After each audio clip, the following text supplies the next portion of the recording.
So then this raises this question. You're the leading voice of opposition, conservative, and have defined conservatives for over 2 decades. You celebrated your 20 years on the air, by the way, nationally syndicated. Congratulations. Thank you. Coming off a record ratings year for you. But here, you are a passionate conservative. You've defined conservatives for many people in this country for years. He represents the antithesis in terms of his worldview. So then the question becomes, do you want him to succeed? Now, I am so glad that he asked me that question, that you asked me this question. I'm glad to. I'll tell you why.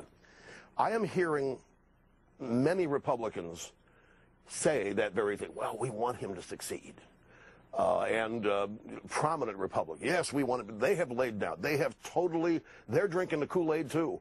They have no guts to stand up for what their beliefs are because they're afraid of criticism. They're afraid of being called racist. They're afraid of not having gotten with the program. Now, the success can be defined 2 ways. I said earlier, I don't know about this guy. I really don't. I've got my suspicions, and they're pretty close to convictions, but we're going to have to wait, see what he does.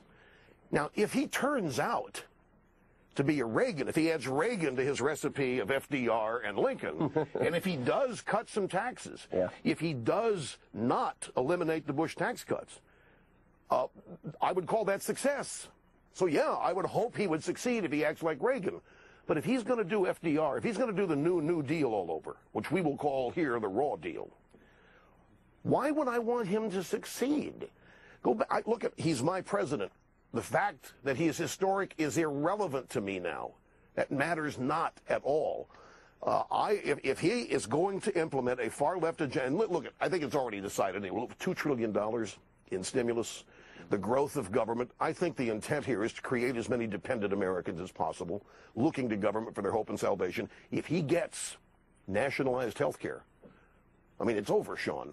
We're never going to roll that back. That's the end of America as we have known it, because that's then going to set the stage for everything being government-owned, operated, or provided. Why would I want that to succeed? I don't believe in that. I know that's not how this country is going to be great in the future. It's not what made this country great. So I shamelessly say no. I want him to fail. If his agenda is a far-left collectivism, some people say socialism, as a conservative, heartfelt, deeply, why would I want socialism to succeed?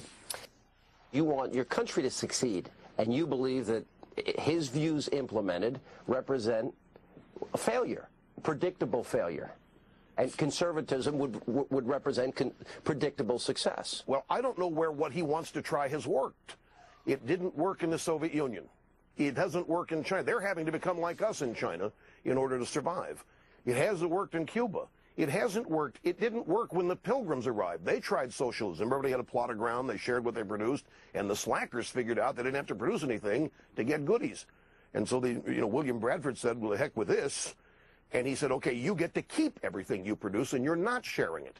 So everybody had to work. They were really giving thanks to God for the lesson that socialism failed. It has never worked. The New Deal didn't work. You know, Hoover was president through the Depression for 1 year. FDR prolonged the New Deal for 7 or 8 years, and yet he's given credit for ending the Depression. It didn't happen. World War II and the New Deal didn't work. This is New Deal. It doesn't work.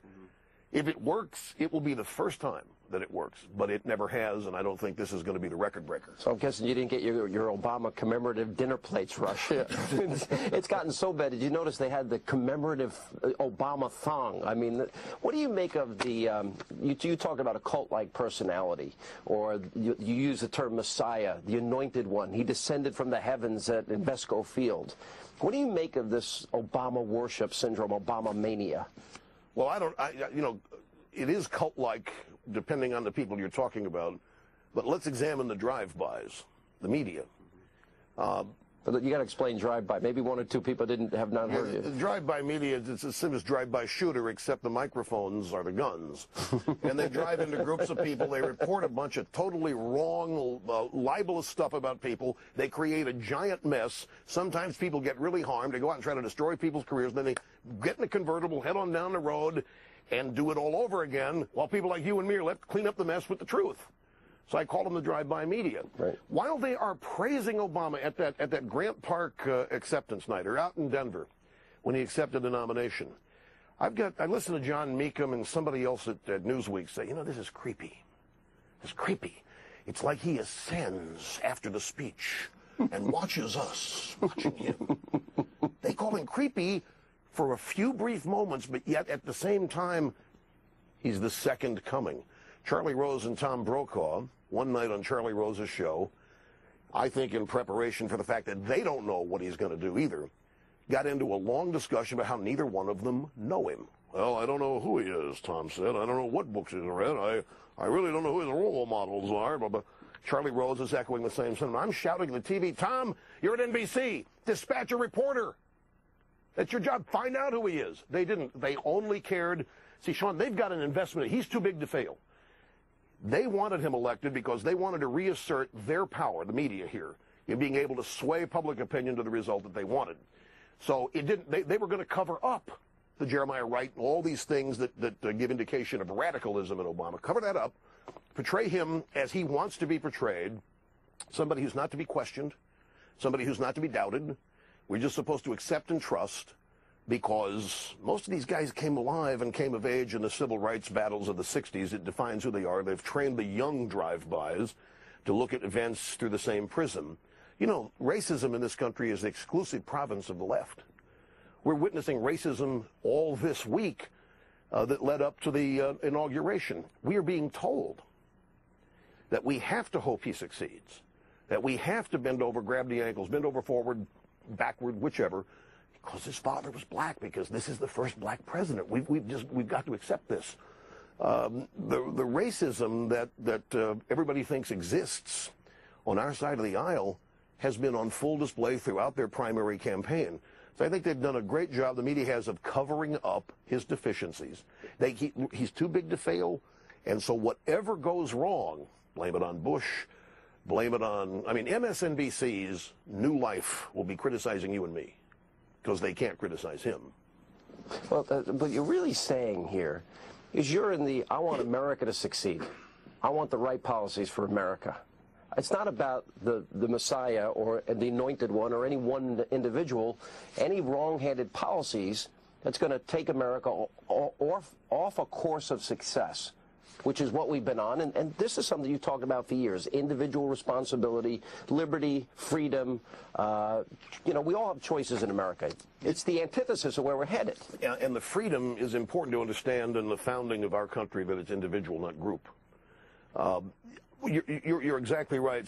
I'm 58 years old now, and I don't have hero worship. You know, I have my idols, but even they had flaws that I recognized, and I didn't agree with them hands down no matter what.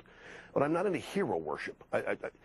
That's what's happening here with Obama. I do care about the country. I care about what made it great. I want it to remain great and continue to be great for people that follow after me.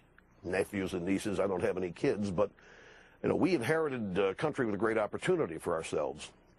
We want that to be passed on. The country is bigger than any one human being, any one presidency, and so forth. I think a lot of people have put that aside, or else they have assumed that this is the new direction that we're going to go, that's going to get everybody fixed and solve everybody's problem. And there will be no more pain. There will be no more suffering. There will be just contentment, utopia, and happiness. Now, tomorroh night, we'll have part 2 of my exclusive interview with Rush on the future of the conservative movement. I'm not a crook.